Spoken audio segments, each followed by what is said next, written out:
mong này chơi new free ni vi bang mệt và dòng tới pleb lá khắp những hàng pleb đã giờ đến mày độ ni tay buồn phi buồn sẵn á có mày lum ta mày thâu ra đây lệ lệ phải hình bằng các nước này chuẩn Việt Nam lệ tấn như rung vào mắt cái tương mệt và dòng tới pleb lá đã tụ anh ấy chặt nhau mầm ta đi cơ ta lại so sát tới nhố lệ tấn ta đi cơ ta lại sun ngăn lệ tấn lại như trăm piêng lại như cái pi cái pet đã buồn sang đây cả đã nó như là để có bố là để lại nhờ tôi hàng nhiều lại để lại bị bằng dừa mông bình nuôi đoại đấy á tôi nhiều rung dừa mông tập pol bình nuôi mà bọ cái từng lại đặt lại sau tôi nhiều đấy á con nào bộ đội chung trong cái năm tôi nhố lên thằng rin bùn dừa cả nuôi nào buồn sạc đi gà đá độ đoại chứ anh chặt được nhau bắt đội Thái Lan rồi về và lo sau sát tôi nhiều sẽ đó nó mất cái này có mày đung rồi dòng thời buồn sàng dùa đã lại ít thâu lại dần như bông hụi u còn ta lại ta cười từ đã ta bông nhạc dần như bông hụi u ta cả tang từ đã ta buộc ra ra đây dần như hụi vào mắt tôm cùng lại sót thì nhiều lê trong ta đi lê phong là sót thì nhiều bởi anh hội đồng bảo an Liên Quốc là lũ cha một con thầu nhất như hai này bình ngạ truyền thông hồi này như hill với mặt tôi có mấy chỗ này chưa Thái Lan này không phải nhà lệ nhiều càng chuột nuôi mà an ninh thì càng được lệ mà có mấy bạn đi chưa Thái Lan tập năng ông đây là đâu Mỹ thì lại nhật truy ná như ngạ truy tố truy ná càng mạng lệ mang non vật y tuyên vật y mút lệ trong vật phải chậm mất càng vừa lại bình nhồn đấy chứ như giờ ngạ sau lại phiền càng mạng như lệ xem tôi lên nó lăng cả là một mình quá bình duyên như bôi á màu phao toang lên từng là thì nhồi như gió duyên hay ngoại nó vừa cất như bụi ô cái bụng á bình nôn màu phao toang máu dập trầm cái nằm này đi lên tùy lọc lấy phao mi tùy lọc lấy trẻ mi vừa cất như bụi vừa ta bình nôn lại bụng một lấy tùy sẹn tạo cái thò lại duyên đợt này thôi con nông lấy tùy thì vẽ mong đã bộ nặng buồn sạc là bộ tạo máu so bộ đi so bộ này ô nó này là bộ đồ mạ bro như đoạn về có trả lời chặt úc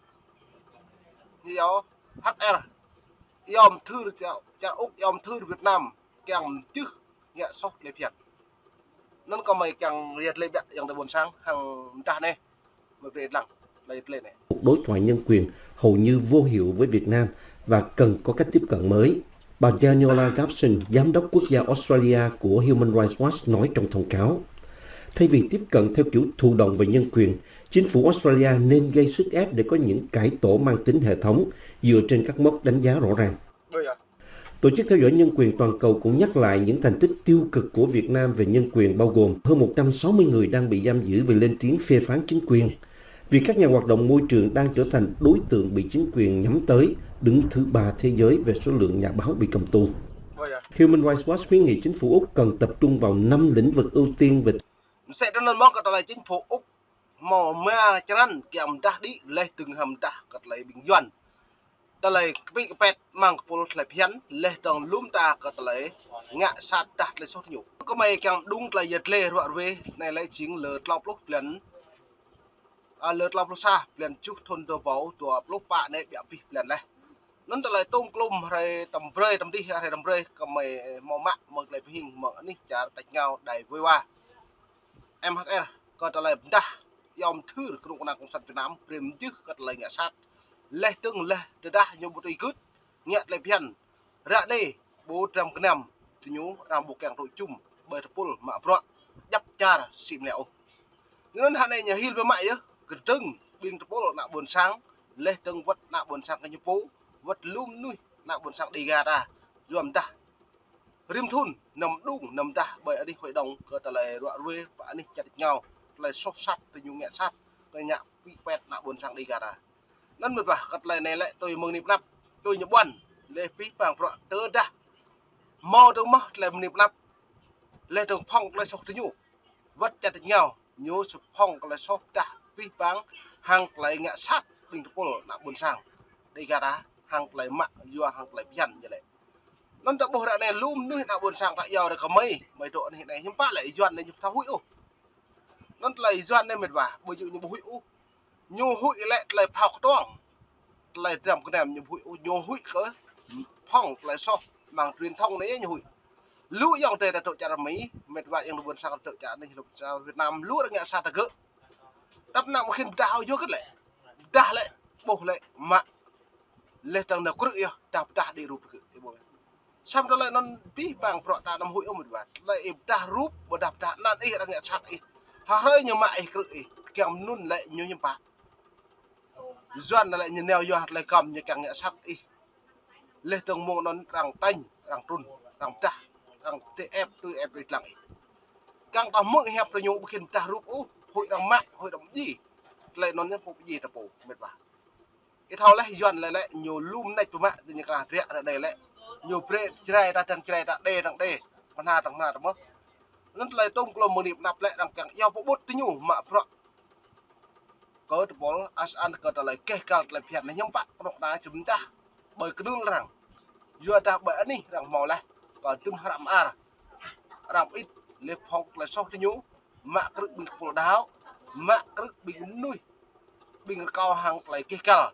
lên từ nhầm gì nuôi bình đội sang được màu lúc xa chó bởi đi cần tôm đá bật thầu căn phù có bạn như lũy ô duyên giàu mất tích rồi nhớ mạ mong 2016 mạ mong 2012 trong 2016 này lại thương pro trò lại là bố hốc bạn như lũy duyên như lại là phép lại đạo như giáo đạo cả môn mà cho cả môn mà nằm cho cả đi đạo tin lành đến từ lại này đang tôi ép và nhu cả một thầu lệ lại đang ô đến này chuyết kỳ thì giàu tay nha tay nhố nhầm bạn như lùi núi lần lên ở dòng buồn tới lại lại rạ này là dập cây này đặc lắc nhờ dập này điểm nóng nó như tu linh hàn lưu với mạ rồi này bình ấn đi cảnh vậy lên tầng lưu về lại đây lại chỉ chơi tao tố mắng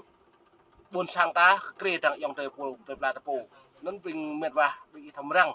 lại bị hẹp lại phở mạ đi nằm rơi trúc ngày thằng dọn ô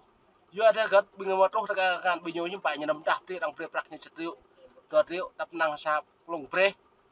tập năng sa ru ngọt thì nhỏ cái đó nhưng tôi về coi chọt phù này này như này đó đã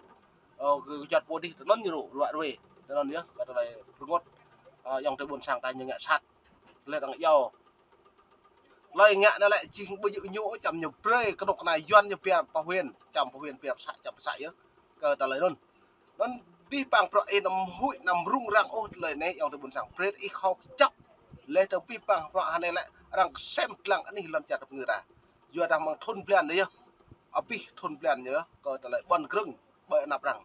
như tôi bởi đạp tôi như cướp bởi đạp bộ cướp nó như rung rang với mạng lại dòng tới buồn sang tầm đung đi cật lại so sát với nhau nên lọc có mấy càng nhiệt lên đấy đâu vì ít lặng bịa cật lại video mong đài VOA là nhiệt lên cơ pro nhà giáo Úc chính phủ Úc ép Việt Nam chấm dứt vi phạm nhân quyền trong nước nên xem lặng tình hình nhân quyền ở Việt Nam, bao gồm phóng thích các tù nhân chính trị và những người bị giam giữ tùy tiện, chấm dứt đàn áp các nhà hoạt động môi trường, tôn trọng quyền của người lao động, bảo đảm trình tự tố tụng công bằng đối với các nghi can và các bị cáo hình sự và chấm dứt đè nén quyền tự do thực hành tôn giáo và tín ngưỡng. Chính phủ Australia không cho biết nhiều về các vấn đề nhân quyền đã nêu với phía Việt Nam trong các cuộc đối thoại trước, nhưng rõ ràng những cuộc đối thoại đó không có tác động gì mấy. Bà Gavson đưa ra nhận định trong thông cáo. Rồi nó lại tôm cùng để bố lại đợi thoại lại bấm màu tụ rùa sam ta cất ôm mông lầu trong này bước rồi cả bước những buồn sang nó ta xem lăng tấn lại rung cái dọn đấy một niệm nắp ra đây hàng lấy lúc nào cái nhiều vô vật hàng nào buồn sang bình xịm lé lên bình trầm cái nằm xị chặt này mong niệm nắp ta bố lại ra đây làm chưa tự bịa lên trầm cái nằm vào tụ chung ố nồng nọ hàng dịch may nhớ lên trong mang non lệ như gió cá bà xà cá trơn lệ này là một nhấp khẩu chả rằng một điều nên ta xem rằng một niệm nắp từng hiếm bạn nhiều kèng đi lại phiền bữa nay như vậy nên đồ vật có mấy cái đồ vật sạc khắp ấy xem lăng mong nịt mông có mấy đã đi gặp remote còn ít lăng lệ cất bố hẹp rồi với cặp tôm ô còn ít cả chỉ bình luận của lên được cả một gal ô lên được chỉ bình luận mất có mấy thảo lệ cái vi bằng việc này buồn sang cặp điểmคุณนี่ตะบ้านนี่หมดเลย